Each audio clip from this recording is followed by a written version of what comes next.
당뇨병이 진단되었는데 당뇨병을 치료하지 않을 경우에 2차적으로 여러 가지 합병증들이 발생할 수 있습니다. 크게 나누자면 급성합병증과 만성합병증으로 나눌 수가 있겠는데, 급성합병증은 혈당이 조절되지 않는 상황이 급성으로 발생한 합병증을 얘기합니다. 대신 이는 굉장히 고혈당 상태가 단기간에 지속됐을 때 발생할 수 있는 거기 때문에 약을 드셔야 되는 분이 한동안 안 드셨다거나 혹은 일형 당뇨일 때도 흔히 생기게 되는데, 의식의 저하를 초래할 수 있다는 게 좀 큰 특징이라 하겠습니다. 조금 의학적인 단어를 이용해 설명을 드리자면, 급성합병증 중에는 당뇨성 케톤산증이라는 병과 고삼투압성 당뇨병증, 그리고 저혈당 이런 것들이 가능한데, 이러한 단어들은 급성으로 증상이 의식의 혼탁으로 나타날 수 있습니다. 저혈당 같은 경우에는 아마 당뇨를 앓으시는 분은 다 한 번쯤은 경험을 해보셨지 않을까 싶은데, 약간 의식이 저하되고 어지러울 수 있으면서 손발이 떨린다거나 식은땀을 흘린다거나 이런 증상이 동반되면 혈당이 떨어졌구나 라고 인지를 좀 하실 수가 있겠고, 특히 약제를 투여받는 분이 약을 좀 과하게 드셨다거나 약제를 복용하고 식사를 만약에 거르셨거나 이러면 저혈당이 발생해서 아마 사탕이나 초콜릿 같은 거를 가지고 계셨다가 혈당을 올리기 위해서 드시라고 아마 권유받으신 적이 있을 것 같습니다. 그리고 앞서 말씀드린 당뇨성 케톤산증이라는 병과 고삼투압성 당뇨성 상태 당뇨병증은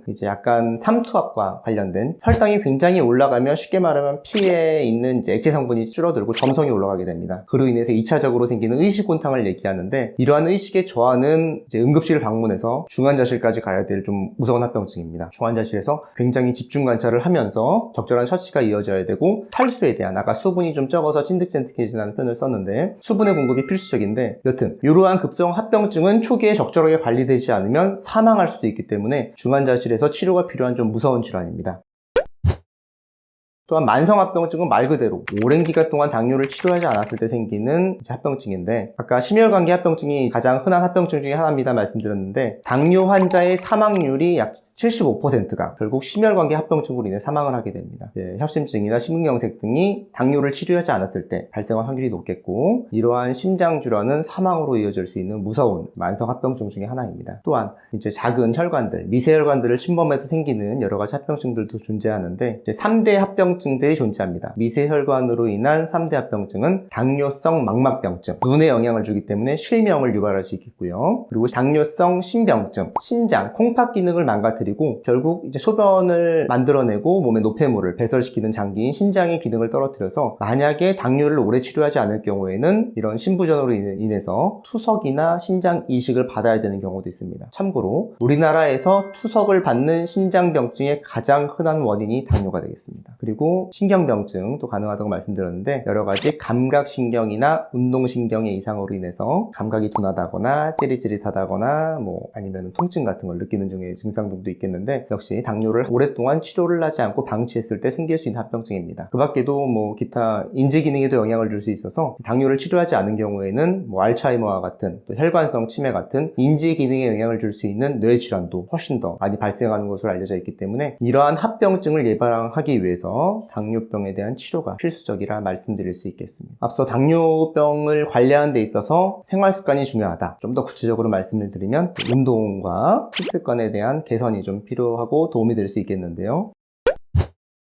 그 중에서 운동에 대해서 먼저 설명을 드리자면, 적절한 운동은 인슐린 저항성을 극복할 수 있는, 그를 치료할 수 있는 기전으로서의 작용을 합니다. 즉 분비된 인슐린의 효과를 더욱더 향상시키는 방법의 그런 기전을 가지고 있게 되겠고요. 주 3회 이상의 30분 이상의 유산소 운동을 하시는 것이 가장 권장이 되겠습니다. 달리기, 사이클, 수영 등의 운동이 제일 도움이 되겠고요. 그러한 운동을 하면 당연히 체중 감소도 어느 정도 기대할 수 있겠죠. 아까 비만, 과체중이 당뇨에 또 영향을 미치는 요소다 말씀을 드렸는데, 인슐린의 작용을 향상시키는 것 외에도 부가적으로 체중 감소를 통한 당뇨병의 또 호전을 더 기대할 수 있기 때문에, 그러한 부분에서 유산소 운동이 기본적으로 도움이 되겠습니다. 그리고 또 부가적으로 심폐기능을 강화시키고, 그렇기 때문에 아까 말씀드린 사망률의 가장 큰 원인 중에 하나인 심혈관계 합병증을 또 운동 자체는 또 낮춰줄 수 있는 기능을 할 수 있기 때문에, 적절한 운동이 사실 저는 당뇨를 치료받는 환자에서 반드시 치료에 포함되는 부분입니다 라고 설명을 드리는데, 당뇨로 약제를 드시거나 혹은 진단을 앞두고 계신 분은 진행을 막고 치료에 대한 그런 약제를 줄이는 효과로서 운동을 반드시 치료의 한 부분이다 생각하시고 같이 실행하시는 것을 꼭 권유를 드리겠고요.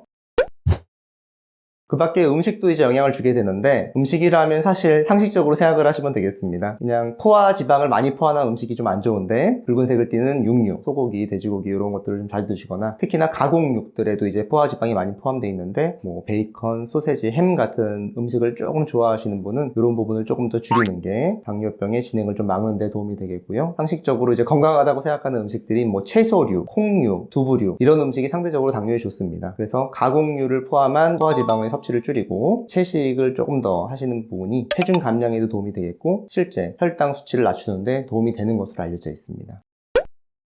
오늘은 당뇨에 대한 좀 전반적인 부분을 좀 간략하게 설명드렸습니다. 당뇨가 왜 생기는지, 왜 치료가 필요한지, 당뇨를 치료하지 않으면 어떤 합병증들이 생기는지 설명을 드렸는데, 사실 많은 유병률을 가진 만큼 흔하고 주변에서 쉽게 들어보는 질환이라고 생각을 합니다. 사실 혈당 검사는 손끝에 살짝 혈액을 내서 검사를 하면 바로 즉석에서 알 수 있을 만큼 어렵지 않은 검사입니다. 따라서 누구나 당뇨를 걸릴 수 있다는 좀 생각을 가지고 정기적인 검사를 해서 내가 당뇨가 현재 있지는 않은지, 치료가 필요한 수준은 아닌지 적극적으로 검진과 함께 체크를 해보시는 걸 권유를 드리겠고요. 특히나 실제 진료를 볼 때 이제 당뇨가 진단돼서 약물 치료가 필요한 과정을 설명을 드리면 약제를 먹으면 평생 먹어야 될 것 같은 우려감으로 오히려 약제를 거부하시는 분들을 많이 봅니다. 근데 이제 진단이 되면 아까 말씀드린 대로 치료를 거부하셨을 때 생길 수 있는 여러 가지 위험한 합병증들이 훨씬 더 두려운 상황이기 때문에 치료가 필요하다고 진료를 보게 되면 약물 치료를 적극적으로 받으시는 걸 권유드리겠고요. 정말 약물 치료를 원치 않으신다면 적어도 일단 약물 치료에 응하신 다음에 생활 습관 개선을 통해서 약제를 줄이거나 그렇게 생활습관 조절을 하셔서 약제가 끊게 되는 컨디션을 만들어서 실제로 끊는 게 바람직하지 그냥 평생 먹을지도 모른다는 두려움 때문에 약제를 거부하시는 것은 사실 의사 입장에서 그렇게 바람직하지 않은 그런 모습이라고 보입니다. 볼수록 건강해지는 닥터 이걸 TV, 오늘 영상이 유익하셨다면 구독과 좋아요, 알림 설정 부탁드리겠습니다. 감사합니다.